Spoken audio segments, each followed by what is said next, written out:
a Alemanha ainda é o motor económico da Europa, mas está também a tornar-se no chamado homem doente da Europa.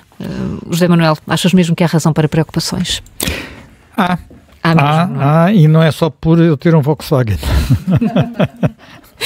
Não é só tu que estás preocupado. Não sou só eu que estou preocupado. Bem, ora bem, o que está a passar é particularmente grave, porque nós percebemos que há aqui um modelo que está em causa.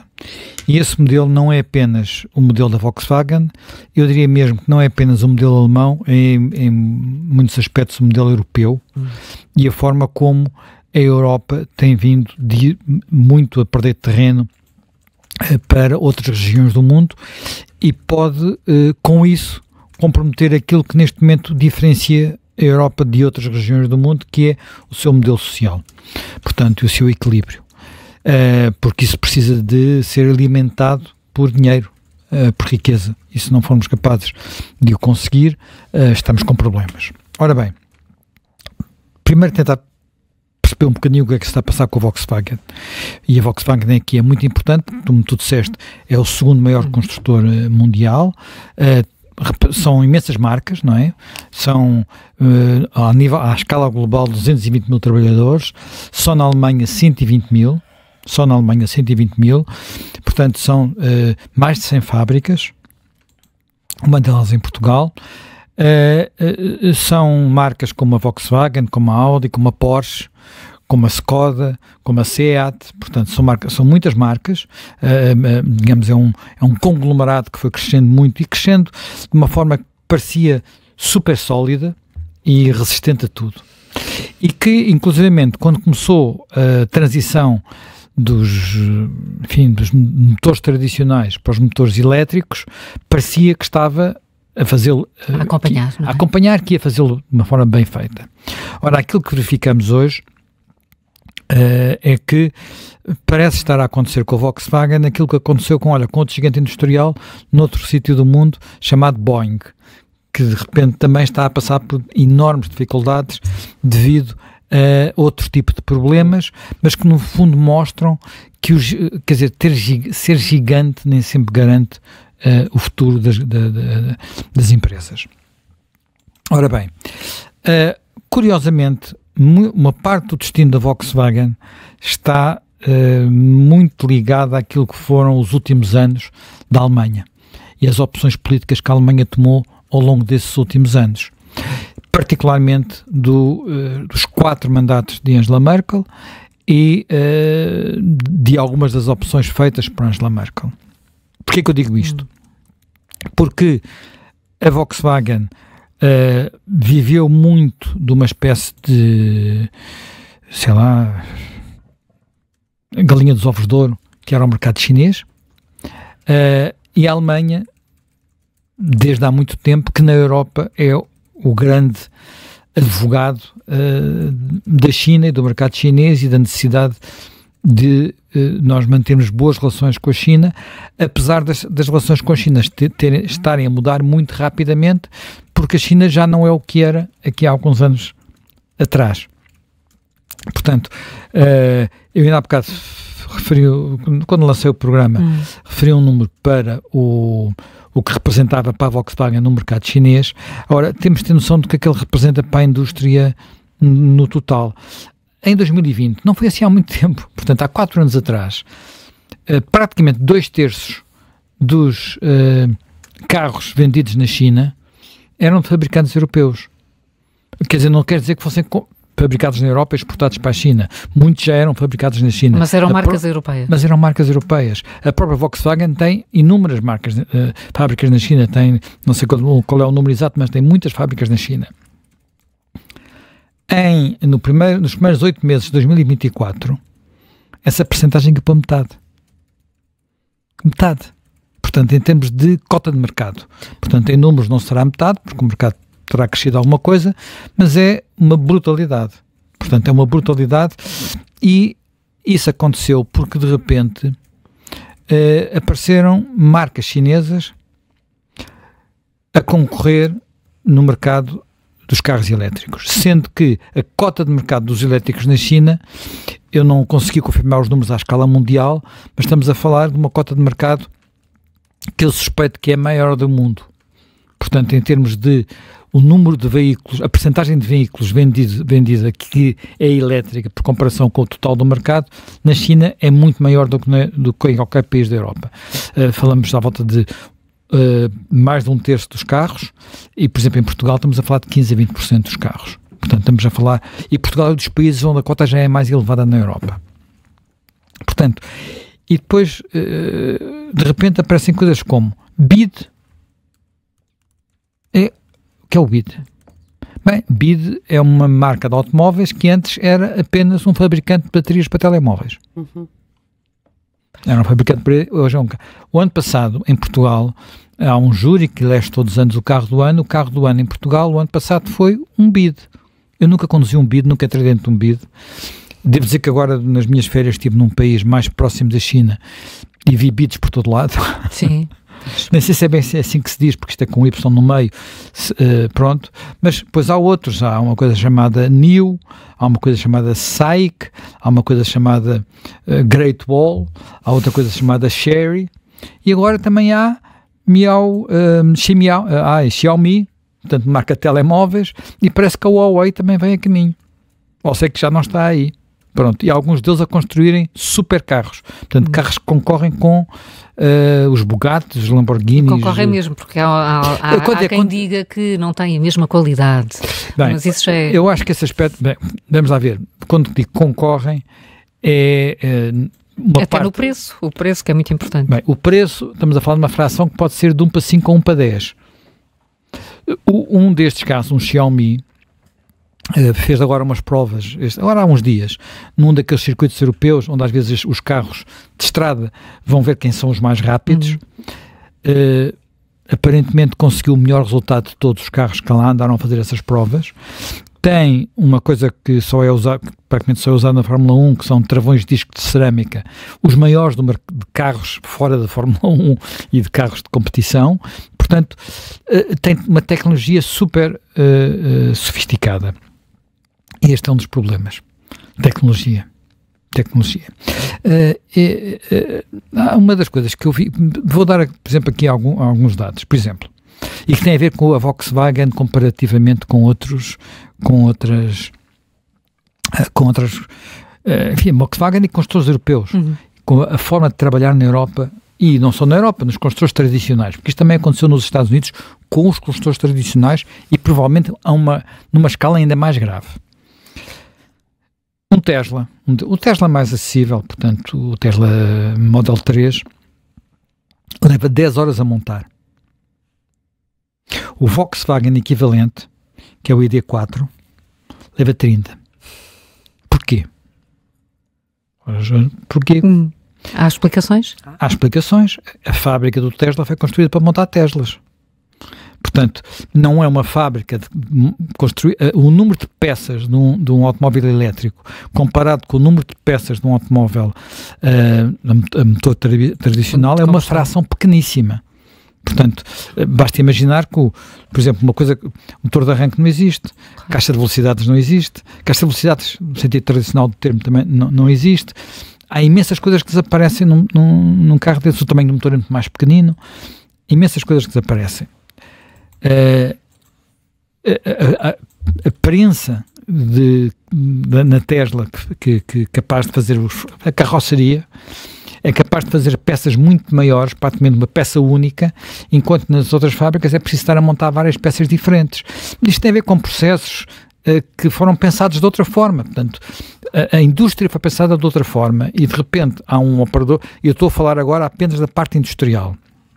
Agora há uma parte que é o próprio conceito. Portanto, aquilo que é central, ou muitíssimo importante, nos carros da nova geração, não são só os elétricos, mas nos carros da nova geração, mas sobretudo nos elétricos, é a parte, o software. Portanto, aquilo que os carros são capazes de pensar por eles. E não estou a falar de carros capazes de andarem sozinhos. Estou a falar daquilo que os carros são capazes de fazer por eles. devo-te dizer que eu isso aí já pude experimentar um carro, 3 modelos do grupo Volkswagen e um Tesla 3 Model 3, e é outro mundo. É outro mundo. Não quer dizer, pode ser que há muita gente que diz, eu não me adapto a isto. É possível. Não se adapta. É uma grande mudança, não é? É uma diferença, é uma mudança grande, mas ao fim de uns dias tu percebes que aquilo, a partir do momento que te adaptas, é uma condição completamente diferente, que não é uma condição diferente, é uma forma diferente de lidar com o veículo que tens nas mãos, não é? Percebes que aquilo tem uma quantidade de vantagens que depois os outros, quando regressas a um dos outros, dizes, mas o que é que se passa aqui? Pronto. Há quem diga que estes modelos são computadores com rodas, enquanto os outros são carros com computadores. Portanto, e isto diz muito. Agora, onde é que está o futuro? Onde é que está o futuro? Em que é que estão a pensar os gestores desse género? E há uma coisa que eu também notei, que é uma coisa muito interessante, que é a forma como estas empresas funcionam. O desenvolvimento de uma nova viatura na China leva 1 ano. Na Europa leva 4 anos. O conceito entre a prancheta, digamos, em que os engenheiros começam a fazer desenhos, até o momento em que ele está na linha de montagem, na China é 1 ano, na Europa são 4 anos. Porquê? Bem, haverá muitas razões, tem a ver com questões que ultrapassam isso, mas há uma questão aqui que é central. Os CEOs, portanto, os responsáveis, na China, todas as semanas fazem reuniões com as equipas de projeto. Na Europa há uma cadeira burocrática que não acaba. E o CEO é um príncipe lá em cima que pensa em resultados globais, no seu prémio conforme as cotações em bolsa e coisas desse género. É uma mentalidade completamente diferente. Eu estava a ler esta informação e estava a pensar numa história que eu nunca percebi muito bem porque é que era assim. A empresa mais rentável do Elon Musk, sabes qual é que é? É a SpaceX, é a empresa, portanto, de foguetões. Sim. É de longe a mais rentável. Quando ele estava a lançar a empresa, ele mudou-se para uma relote ao pé das equipas de projeto. Quer dizer, não é só o CEO, é o dono. Mudou-se para uma relote ao pé das equipas de projeto. Portanto, tem um envolvimento nisso brutal. Eu lembro de ouvir contar histórias do Steve Jobs da Apple, que quando ele regressou à Apple e começou a dar a volta àquilo tudo, as pessoas os funcionários tinham terror de cruzar com ele no elevador, porque se cruzassem com ele no elevador, ele fazia perguntas exatas sobre o que eles estavam a fazer e como é que aquilo estava a evoluir. Ora, hoje em dia, a maior parte destas grandes empresas, a história da Boeing aí, quer dizer, há uma reportagem que aliás passa no Netflix, que eu vi aqui há uns tempos sobre o que aconteceu à Boeing. A Boeing, a gestão achou que não podia estar em Seattle, que é onde são as fábricas, e mudou-se para Chicago. Isto tudo. É a diferença das empresas que têm um rosto também e das que não têm? Tem um rosto, e há alguns rostos fortes, e por exemplo eu penso que nem todos, quer dizer, mas há aqui uma coisa que é diferente, também tem um lado diferente, que é até certo ponto tu seres o dono, no sentido em que és a pessoa que tem uma cultura de risco muito grande, ou seres o gestor, pode ser um super gestor, mas cuja mentalidade não é tanto o risco, é garantir os proveitos. E vou-te dar outro exemplo. Este exemplo tem a ver agora com uma coisa que está a surpreender muitas pessoas, que é uma opção do Elon Musk. A gente diz assim, mas o Elon Musk tem os carros maiores, não é? Portanto, começou pela classe S, depois veio por aí abaixo, agora os mais acessíveis são o Model 3. Porque é que ele não desceu um bocadinho mais e veio para o mercado, onde, por exemplo, os chineses estão a entrar com carros mais pequenos, onde ele seguramente ia ganhar muito mais dinheiro, e em vez disso está a tentar apostar numa coisa que ninguém sabe se vai dar, que são aqueles táxis, aqueles futuros táxis que não têm condutor e que toda a gente anda a dizer mal, como disseram mal dos Teslas ao princípio. Desculpa. Porquê? Porque a prioridade dele... Eu compro. Eu compro. Eu que não me interesso nada por automóveis, que só distingo os Dianos, os No 4 dos Mercedes, compro. Portanto, os carros autónomos. Os carros autónomos. Porque é que ele está a aplicar o seu dinheiro numa coisa que ninguém sabe se vai dar alguma coisa, em vez de aplicar o seu dinheiro numa coisa que vai aumentar a rentabilidade da Tesla? Porque ele é o Elon Musk. Pronto. Porque pode. Um gestor faria isto. Não só. E porque quer e porque arrisca. A mentalidade destes super CEOs não é esta. Podem arriscar 5%, 10%, não arriscam 50%. Quer dizer, estou a dar números assim um bocadinho aleatórios, mas sobretudo para mostrar o que é diferente. E a Alemanha tem um grande problema com isto. E tem um grande problema com isto que também vem do tempo da Angela Merkel. Porque a Angela Merkel, que acabou por sair quase como uma santa, em boa parte, por causa de um dia ter dito, venham os refugiados da Síria, nós os acolhemos-los, não é? Portanto, foi uma coisa quase emocional, por causa de um encontro que ela tinha tido com que lhe fez uma pergunta, e ela ficou muito... é uma coisa até tocante, não é? Até tocante, mas depois isso teve... Quer dizer, essa decisão, sabemos hoje, está a ter consequências políticas que não conhecemos até onde é que elas podem ir, portanto, porque os partidos que se opuseram a isso, os partidos extremistas que se opuseram a isto, e agora, ao oporem-se a isso, há partidos extremistas à direita e à esquerda, portanto, na Alemanha, e que na Alemanha de Leste já representam 40% do eleitorado, portanto, uma brutalidade. Temos as decisões de estratégia as decisões geopolíticas. A Alemanha optou pelo gás russo. Sim. A Alemanha optou pelo gás russo. Está a ter um custo para as indústrias alemãs enorme. É evidente que já conseguiram, em boa parte, substituir isso e as empresas adaptaram-se, mas o custo de eletricidade numa fábrica alemã é mais do dobro do custo de eletricidade numa fábrica americana. Não estou a falar das fábricas chinesas, estou a falar de uma fábrica americana. Depois temos outra questão que é esta dependência do mercado chinês. Também é algo estratégico. Para já não falar de outro tema, onde ela, no mínimo, arrastou os pés, que tem a ver com a autonomia estratégica da Europa relativamente aos Estados Unidos. Ela não se confrontou, teve sempre presidentes americanos que não eram muito outspoken como o Trump, portanto não enfrentou esse problema, mas a verdade é que hoje estamos confrontados com a contínua dependência estratégica da Europa relativamente aos Estados Unidos e o susto permanente que isso pode vir a ser. Ora bem, eu não conhecia, mas está aqui, acabou de chegar aqui a Helena Ferro Gouveia, que viveu muitos anos na Alemanha. Eu não conhecia uma coisa que me dizem que é um verbo que eles usam na Alemanha, que eu não sei se sei pronunciar bem, que é Merklen, que no fundo é uma coisa que é assim, é adiar as decisões o maior tempo possível. Nós temos um verbo parecido que é procrastinar, que é adiar o mais possível aquilo que temos de fazer, portanto, passar para o dia seguinte o que podemos fazer hoje. E eu nem sabia que já havia este verbo na Alemanha, mas que mostra, é um bocadinho o retrato deste tempo. E eu acho que a Alemanha e a Europa está a pagar o preço disto. E uma das áreas onde está a pagar o preço disto é nas questões que têm a ver com a tecnologia e com o tema de que a Europa quer ser campeã, mas para que depois, olha, costuma ser quem não tem unhas não toca guitarra, e aqui temos um bocado esse problema, que é a transição energética.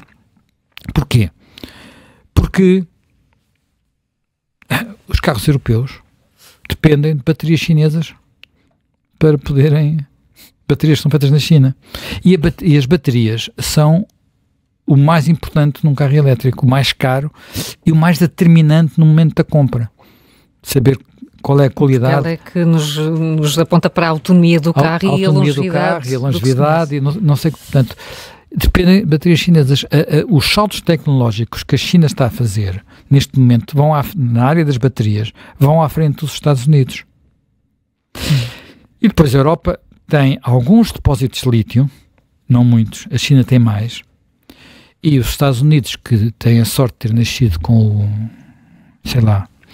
Deus pôs-lhes a mão por baixo, acabam de descobrir o maior depósito de lítio do mundo no Oregon, entre o Oregon e Montana, num antigo vulcão, incorporaram a isso, e eles provavelmente não vão ter lá o tipo de problemas para explorar o lítio que nós temos no nosso Barroso, e que a Europa tem em qualquer sítio que seja.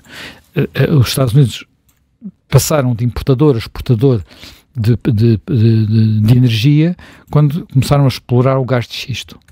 A Europa nem sequer começou a explorar o gás de xisto, apesar de o ter, mas... Tem enormes reservas na zona daquilo que nós chamamos de País Basco, em França, e em França não é apenas a proibição da exploração, é até a proibição da pesquisa, ou seja, o saber a dimensão, não é? E este é um caso politicamente em França, de grande discussão. Vamos dizer que o gás de xisto, mais uns anos, está ultrapassado, porque temos que fazer a transição energética. Mas, no passo seguinte, temos este problema de saber qual é a transição. Quer dizer, aquilo que, por exemplo, o Carlos Tavares, que é um português que está à frente de um grande grupo automóvel, a Stellantis, que tem muitas marcas, enfim, não me enganar, mas acho que tem a Peugeot, tem a Fiat, tem uma quantidade de marcas europeias, é uma fusão de quantidade de grupos. Tem dito várias coisas. Primeiro, que provavelmente quando houver baterias capazes de carregar, enfim, 80% da sua capacidade em 5 minutos, o que as torna capazes de concorrer com as bombas de gasolina, a quem as fará, e provavelmente vai fazê-los até 2030, portanto, meia dúzia de anos, é a China. E que, provavelmente, em 2030, 10% do mercado europeu de automóveis serão chineses, o que significará que a China, até provavelmente para contornar as possíveis barreiras alfandegárias, poderá construir 7 fábricas na Europa. Isto é uma alteração... E vamos ter muitos países a querer que as fábricas fiquem lá instaladas, e queremos muitos países, trabalho. Mas para onde é que elas estão a ir? Para onde é que se fala que elas estão? Os primeiros investidores estão a ir para a Europa de Leste e até para a Hungria. Para a Hungria, pronto. Regimes ditatoriais provavelmente preferem regimes autoritários, portanto, e nós não vamos passar a ser autoritários por causa disso, mas só para ter fábricas chinesas, mas temos de ter noção do tipo de problemas que estamos a enfrentar e não meter a cabeça na areia, que eu acho que é uma das questões, um dos problemas que a Europa tem tido, que a Alemanha teve muito, porque também, por exemplo, desde quer dizer, é difícil falar do seu... Eu ontem fiquei espantadíssimo com a notícia. Schröder teve como chanceler um papel importante num conjunto de reformas que a Alemanha fez. E depois que saiu de chanceler, tornou-se num vendedor ambulante do pente, de uma coisa. E agora, de repente, o partido que está no poder está em conversações com ele para ver se perdoam um ao outro. Que era uma notícia contestável, com já ministros a dizer que talvez... Mas o que é que se pretende? Quer dizer, ele é um advogado do Putin, ele é um avançado do Putin, não é um advogado, é um avançado. O próprio partido pensou na suspensão dele. Na suspensão dele, mas agora de repente começa a falar isto outra vez. Quer dizer, onde é que nós estamos, para onde é que nós vamos? Isto é tudo muito aflitivo, muito aflitivo mesmo. Nós aqui às vezes achamos que o mundo se resume a saber qual é o último detalhe do nosso orçamento e não saímos disto, e eu já estou cansado dos Tenho uma má notícia, só agora é que vai começar. Só agora é que vai começar o detalhe do detalhe, mas... E o diabo vai estar nos detalhes. E o diabo vai estar nos detalhes, como sabemos, mas portanto tudo isto são coisas que têm que ser, que são preocupantes. A Volkswagen não representa apenas um colosso industrial, representa em muitos aspectos o modelo social alemão, portanto, e o modelo social europeu. Neste momento, um dos administradores do grupo Volkswagen é uma senhora de origem italiana, portanto, não, os pais é que eram italianos, chamada Cavallo, que é a presidente do maior, enfim, chamemos-lhe assim, Comissão de Trabalhadores, não é bem uma coisa, da Alemanha, portanto, que representa 120 mil trabalhadores do grupo Volkswagen. Acho que é uma senhora competentíssima, que gosta de andar de saltos altos, portanto, apesar de ser e que está na administração, portanto, aquilo é um modelo de cogestão, portanto, é um modelo muito... Tudo isto está posto em causa com isto que está, com tudo o que está a acontecer. Como é que nós vamos ultrapassar esta situação? Olha, eu não te sei dizer, porque, por exemplo, a própria Volkswagen criou, em 2000, uma empresa onde investiu milhares de milhões, 5 mil engenheiros para software, e correu tudo mal. uma coisa chamada Carvia, acho que é o nome, tem corrido tudo mal, não conseguem acertar com o software que põem nos carros. Portanto, isto é algo de novo. Nós temos que estão a acontecer coisas parecidas noutras áreas, como a inteligência artificial. Portanto, estamos a falar de transição de áreas absolutamente centrais, mobilidade, inteligência artificial, transição energética, e ver a Europa a dizer que está na vanguarda, a dizer que está na vanguarda e a ficar para trás.